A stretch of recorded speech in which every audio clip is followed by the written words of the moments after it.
আমিও একজন শিশু মুক্তিযোদ্ধা। আমরা তোকে রাজাকার ছিলাম না, আমরা তোকে আলবদর ছিলাম না। We are the leadership in Jamaat Islam. যদি আপনি সেভাবে মুক্তিযোদ্ধার কথা বলেন, আমিও একজন শিশু মুক্তিযোদ্ধা। আমার বাড়ি বর্ডারে, বাড়ি একটু বড় ছিল। যারা মাইগ্রেট করতে ইন্ডিয়াতে, তারা প্রথমে সে আমাদের উঠানে ইত্যাদি আশ্রয় নিত, আমাদেরকে কিছু নাস্তা খাওয়াতাম, আর সেনাবাহিনী টহল দিচ্ছে কিনা এটা পাহারা দিতাম। যখন সেনাবাহিনীরা টহল থেকে একটু দূরে থাকতো, আমরা ওদেরকে গাইড করতাম যে তারা যেন ইন্ডিয়া পার হয়ে যেতে পারে। তো সুতরাং ওইভাবে কেউ ওই দাবি করার কোনো কারণ নেই।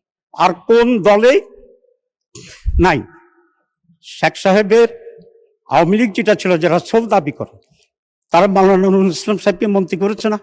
তো মাওলানা নুরুল ইসলামের জীবনীতে আমরা জানি শেখ সাহেবই এটাকে রিকনসাইল করে দিয়েছিলেন, যাদের শাস্তি দেওয়ার দিয়েছিলেন, যাদেরকে মুক্ত করা করে দিয়েছিলেন।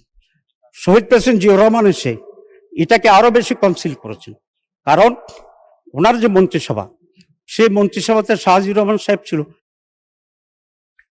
মাননীয় বিরোধী দলীয় উপনেতা, আপনার সময় শেষ, আপনি 2 মিনিটে কনক্লুড করে দেন, কারণ আজকে সিনিয়র নেতারা বক্তব্য রাখবেন, আজান আছে।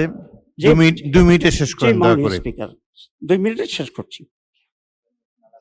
তো সুতরাং কথা তো অনেক বলতে হচ্ছে ওনাদের বক্তব্যের জবাব দেওয়ার জন্য। হ্যাঁ, তবে আমি শেষ করব, কথা আরো বলা যাবে যদি প্রয়োজন হয়। আপনি 2টা বিষয়ে মাননীয় প্রধানমন্ত্রী আপনাদের দৃষ্টি আকর্ষণ করতে চাই। 91 সালে জামাত ইসলামিক সহযোগিতায় বিএনপির সরকার গঠন করেছিল। আমাদেরকে মন্ত্রিত্ব দেওয়ার জন্য বলা হয়েছিল, কিন্তু আমরা সেটা গ্রহণ করিনি। অধ্যাপক গোলাম আজম সাহেব, ম্যাডাম, দুইজনের সাথে প্রফেসর গাউসের বাসভবনে মিটিংয়ে সেদিন করছিলাম, এবং সেখান থেকেই লিখিতভাবে বঙ্গভবনে গিয়ে আমাদের নেতৃবৃন্দ বিএনপিকে সমর্থন দেওয়ার কথা ছিল। কিছুদিনের ভিতরে সমস্যা দেখা গেল ছাত্রদল এবং ছাত্র শিবিরের মাঝে। বিএল কলেজে আমাদের 2জন ছেলেকে হত্যা করা হলো এবং উত্তেজনা তৈরি হলো। আমি মোশাররফ ভাইয়ের বাসায় গিয়েছিলাম, ওনার মনে না থাকতে পারে। ওনাকে আমি বলেছি, স্যার, সারা বাংলাদেশ তো আপনাদের দখলে, আপনারা ক্ষমতা, 2-1টা ক্যাম্পাস যদি বৈধভাবে অন্যরা থাকে, সেখানে জোর করে পিটাপিটি করে ওটাকে দখল করার কি এতই জরুরি আপনাদের জন্য? কিন্তু দেখা গেল যে সেটা অ্যাড্রেস করা হয় নাই। এ করতে করতে পরে 2 দলের ভিতরেই সম্পর্কের হানি ঘটলো। 96 আমরা আলাদা ইলেকশন করলাম এবং পরিণতি আমরা সকলে জানি।